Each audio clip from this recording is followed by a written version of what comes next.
अस्सलाम वालेकुम dear viewers. आज जो टॉपिक हम डिस्कस करेंगे वो है NEBOSH international general certificate in occupational safety and health unit IG2 का एलिमेंट नंबर 6।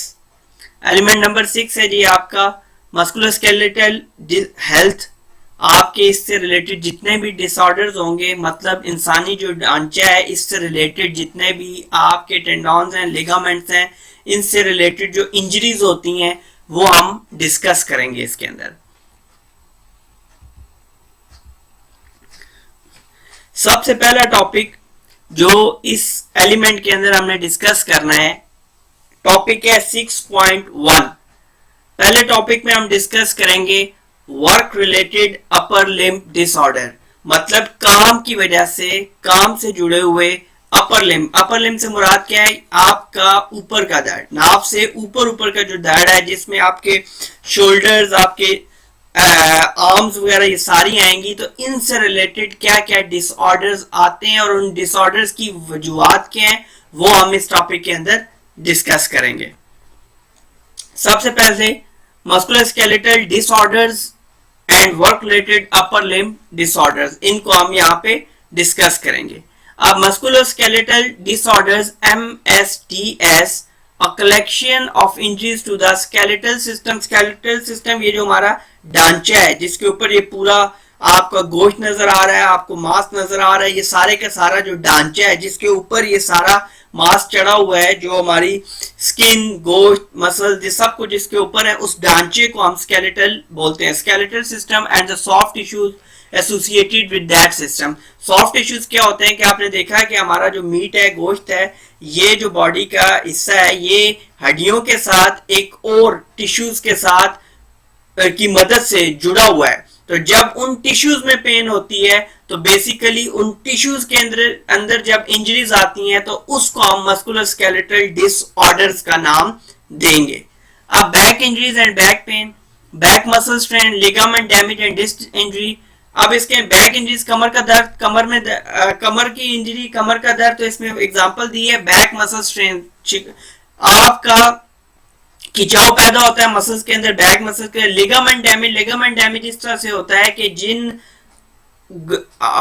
जिस वेन्स ने, या आप कह सकते हैं रगें आपकी जो होती हैं उन्होंने, जो या आपका बिल्कुल बारीक मांस जिसने आपकी हड्डियों को गोश्त के साथ जोड़ा हुआ होता है, जब वो फट जाए या उनमें कोई तकलीफ पहुंचे तो वो लिगामेंट डैमेज होगा, उनके अंदर अगर कोई इंजरी होती है। Then we have disc injury. Disc injury क्या है? वर्टिब्रल डिस्क की बात कर रहे हैं। आपके अगर जो वर्टिब्रल कॉलम, ये जो आपकी बोन है, रीढ़ की हड्डी है, ठीक है, इसके अंदर जो मोरे हैं इनमें प्रॉब्लम होगा तो वो डिस्क इंजरी में शुमार होगा। Work related upper limb disorders ये क्या होंगे? Carpal tunnel syndrome and tenosynovitis. जो टेनोसिनोवेटिस बीमारी है जिसका क्या होता है कार्पल टनल सिंड्रोम में, तो ये है कि आपका जो भी हिस्सा है, जो भी फॉर एग्जांपल ये पाम है, हथेली है, इसका आपका दुखना, इसका दब जाना, दबने की वजह से दुखना। और जो आपकी दूसरी बीमारी है टेनोसिनोवेटिस, टेनोसिनोवेटिस में क्या होता है कि आपकी कोई भी जगह वो इतनी हार्ड हो जाए कि उसकी हार्ड होने की वजह से जब आपको तकलीफ पहुंचेगी तो ये उसकी हाथ वगैरह या इस तरह कोई भी आपकी सरफेस है बॉडी की जो नर्म है लेकिन हार्ड होगी या सख्त होगी और दर्द कर रही है इसकी वजह से, तो उस टाइम पे ये बीमारी आपको होगी या ये प्रॉब्लम आपकी हो सकती है। Then other chronic soft tissues injuries associated with sitting, standing and kneeling for long periods of time at work. अब इसमें क्या है कि बैठते उठते हुए या ज्यादा देर के लिए बैठते हुए या घुटनों के बाद बैठते हुए आप देखते हैं कि कई दफा आपको पेन स्टार्ट हो जाती है। पेन कैसे? आप कहते हैं टांगे दुख रही हैं, मसल दुख रही है, तो बेसिकली ये जो सॉफ्ट टिश्यूज होते हैं वो यूज टू नहीं होते, तो एक्सेसिव प्रेशर या लोड की वजह से उनके अंदर पेन स्टार्ट हो जाता है। Next, high risk activities repetitive operation.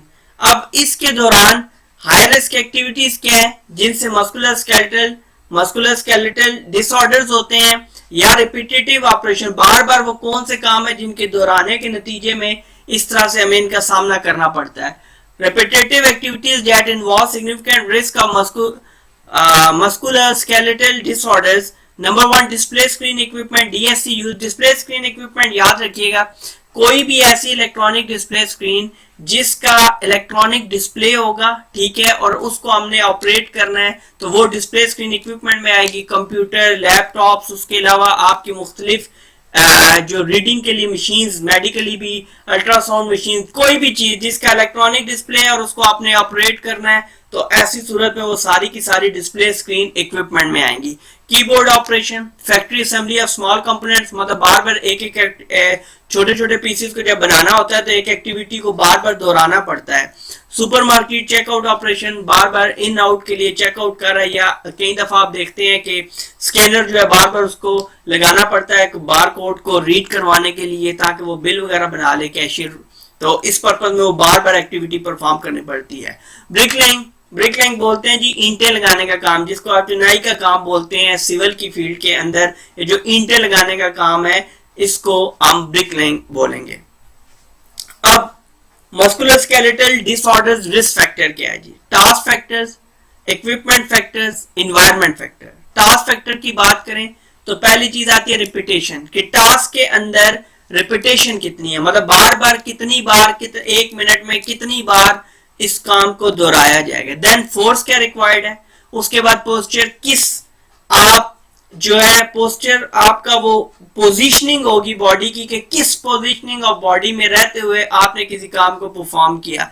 Twisting होता है जी कि आप फॉर एग्जांपल किसी भी चीज के लिए एम कर रहे हैं राइट डायरेक्शन में और वो सडनली लेफ्ट हो जाती है। फॉर एग्जांपल अगर आप अपना फुट जो है, पाँव जो है वो एम कर रहे हैं, सीधा रखना चाह रहे हैं, लेकिन बहुत ज्यादा तेज चलने की वजह से, दौड़ने की वजह से या लोड ज्यादा आने की वजह से सडनली आपका पाँव लेफ्ट या राइट हो जाता है, तो ऐसी सूरत में हम इसको ट्विस्ट बोलेंगे।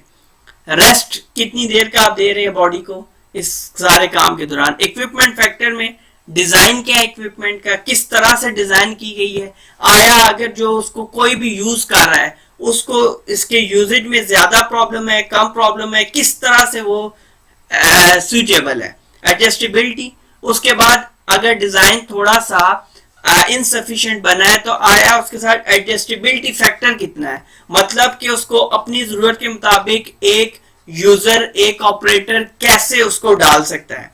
Then environment factors, environment factor में लाइटिंग है, ग्लेयर है, ग्लेयर होता है एक्स्ट्रा शाइन और उसकी वजह से बेनाई पे फर्क पड़ता है, और ये हमने लास्ट एलिमेंट के अंदर डिस्कस भी किया था।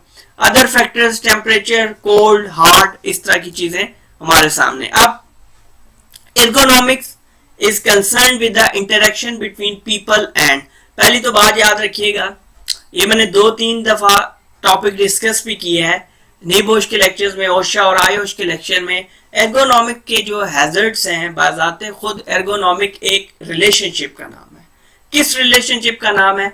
ऐसे रिलेशनशिप का नाम है जिसमें वर्क है, वर्कर है, वर्क इन्वायरमेंट है, मतलब ये तीनों चीजें मौजूद हैं किसी काम को महफूज तरीके से करने के लिए, तो ये एर्गोनॉमिक है। अगर इन्हीं कंडीशंस को हम ह्यूमन अनसेफ एक्ट्स की मदद से गलत कर देते हैं या उनको टेम्पर कर देते हैं या उनको सिस्टम में नहीं रहने देते, तो ऐसी सूरत में एर्गोनॉमिक हैजर्ड्स पैदा होंगे। एर्गोनॉमिक खुद क्या है यहाँ पे देख लेते हैं। Ergonomics is concern with the interaction between people and, people से मुराद वर्कर, ज्यादातर हम यहाँ पे वर्कर ही मुराद लेंगे पीपल में। द टूल्स, इक्विपमेंट और machinery that they are using, the work place environment, काम करने की जगह कैसे है, एंड ऑर्गेनाइजेशनल फैक्टर, और ऑर्गेनाइजेशनल फैक्टर क्या है। तो मतलब ये कि जो आपका वर्कर का वर्क से, वर्क प्लेस से, इक्विपमेंट से, एनवायरनमेंट से जो रिलेशनशिप है, अगर ये रिलेशनशिप अच्छा है तो एर्गोनॉमिक्स है, और अगर इसमें प्रॉब्लम आ रही है आपको तो एर्गोनॉमिक हैजर्ड्स फिर हम इसको कहेंगे। किसी भी टॉपिक में, किसी भी चीज में आपको क्लियरेंस ना हो रही हो, किसी भी चीज में आपको इशू हो, तो तरीका वही है, आप मुझे व्हाट्सएप कर सकते हैं, आप मुझे ईमेल कर सकते हैं, ताकि अगर किसी भी पॉइंट में कोई समझाने में कमी रह गई हो या आपके समझने में कमी रह गई हो या अंडरस्टैंडिंग नहीं डेवलप हो रही, आप मुझे लाजमी बताएं ताकि मैं उसको दोबारा से आपके लिए एक्सप्लेन कर सकूं जी। Next typical example display screen equipment की आप देख रहे हैं आपके सामने। आप जो देख रहे हैं आपके सामने क्या, बल्कि ये हमारे साथ डेली लाइफ की बात है। हम लैपटॉप यूज करते हैं, हम इसके अलावा कंप्यूटर्स यूज करते हैं। तो रिस्क क्या है? WRULDS, अपर लिम्ब डिसऑर्डर्स कैसे, बार बार रिपीटेटिव एक्शन है, कीबोर्ड्स हम यूज करेंगे। उसके अलावा हम लंबे टाइम तक एक ही जगह पे स्टिल फोकस करके उसकी स्क्रीन के ऊपर बैठे रहेंगे तो बैक पेन हो सकती है। आई स्ट्रेन, आंखों के ऊपर आंखें दुखेंगी, आपकी आंखों के ऊपर दर्द, आंखों के ऊपर एक बोझ आएगा, खिंचाव का शिकार हो जाएंगे। फटीग एंड स्ट्रेस, ज़हनी तनाव, और आपको फटीग सरदर्दी बन जाएगी, क्योंकि एक्सेस ऑफ एनीथिंग, वो जो होता है किसी भी चीज की जो ज्यादती है वो हमेशा नुकसानदेह होती है। तो यहाँ पे भी जब हम ज्यादा देर के लिए इसको इस्तेमाल करेंगे तो होगा क्या कि हमें स्ट्रेस क्रिएट हो जाएगी इसके ज्यादा इस्तेमाल से, इसके ऊपर ज्यादा कंसंट्रेट करने की वजह से। जी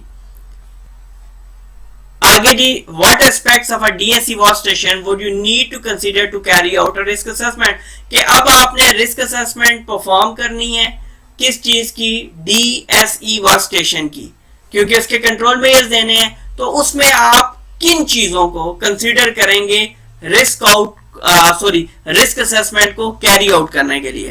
तो द कंट्रोल मेजर से पहले वॉच स्टेशन असेसमेंट हम करेंगे, ठीक है जी।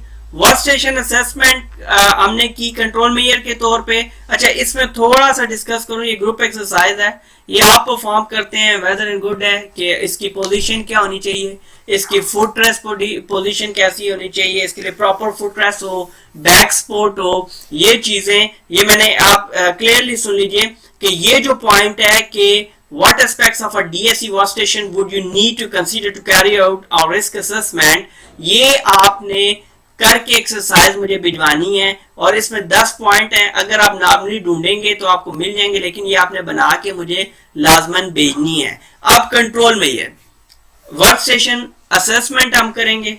अब ये डिस्प्ले स्क्रीन इक्विपमेंट के जो हैजर्ड्स हमारे साथ आए वो क्या थे, रिस्क आए वो क्या थे? WRULDS था, बैक पेन्स थी, आई स्ट्रेन थी, फटीग एंड स्ट्रेस थी। अब ये कि आप कंट्रोल मेजर्स कैसे डेवलप होंगे या क्या क्या कंट्रोल मेजर हम इसके लिए यूज कर सकते हैं। वॉच स्टेशन असेसमेंट होगी पहले।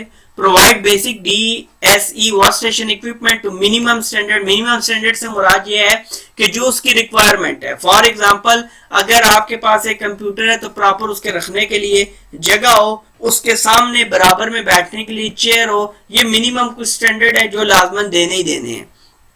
प्लान द वर्क रूटीन, कि कितनी देर कितने घंटे ये इस काम के इस डीएससी के सामने बैठेगा इंडिविजुअल या वर्कर, और क्या उसकी रूटीन होगी, उसकी ब्रेक्स कब कब और कितनी देर की होंगी।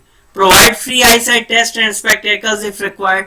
आईसाइट टेस्ट किए जाए कि उसकी कहीं नजर तो नहीं कमजोर हो रही। उसके अलावा स्पेक्टेकल्स आप यूज करेंगे, स्पेक्टेकल्स बोलते हैं बेसिकली ग्लासेस को इफ रिक्वायर्ड।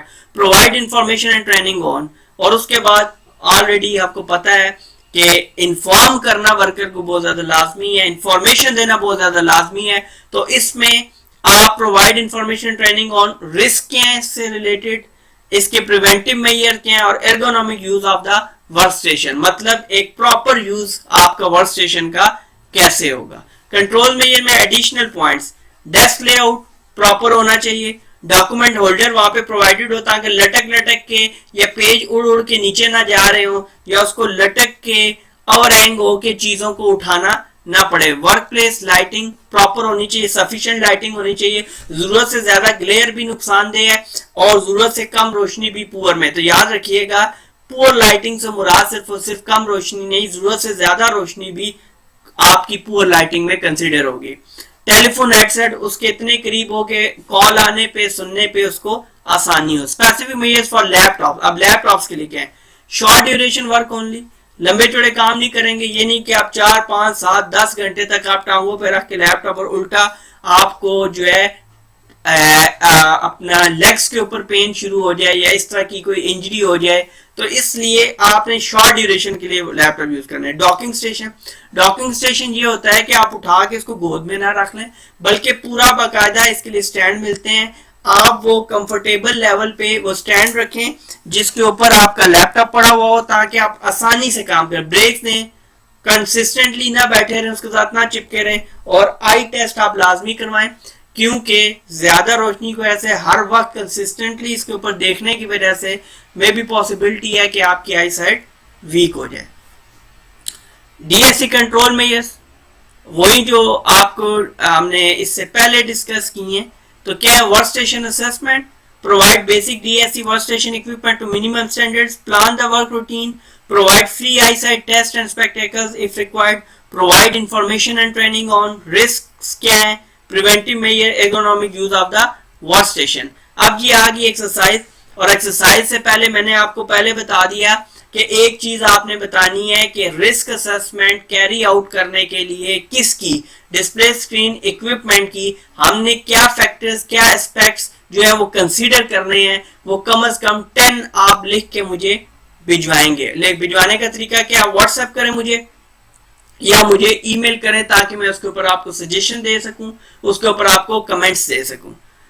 अब जी ये 3 क्वेश्चन है, ये आपकी एक्सरसाइज है। एज यूजुअल जिस तरह आप लोग रेगुलर जो लोग चल रहे हैं वो बाकायदगी से मुझे भेज रहे भी हैं और इसके ऊपर कमेंट्स और रिकमेंडेशन भी ले रहे हैं। तो इस टॉपिक की जो एक्सरसाइज है वो देख लीजिए। क्वेश्चन नंबर 1 है इसके अंदर, what factors increase the risk of musculoskeletal injuries. Number 2, what health effects can arise due to the use of DSE, display screen equipment. What control measures should be implemented to reduce the risk of DSE injury and be not the content of a DSE assessment. ठीक हो गया जी, ये आप 3 questions हैं, मैंने इसलिए पढ़ लिए ताकि अगर आप इस स्लाइड पे रुकते हैं तो आपको इजी हो। इस मस्कुलोस्केलेटल हेल्थ के टॉपिक तक इतना ही, बहुत जल्द इसके टॉपिक 6.2 के साथ आपकी खिदमत में हाजिर होंगे। तब तक के लिए अल्लाह हाफिज।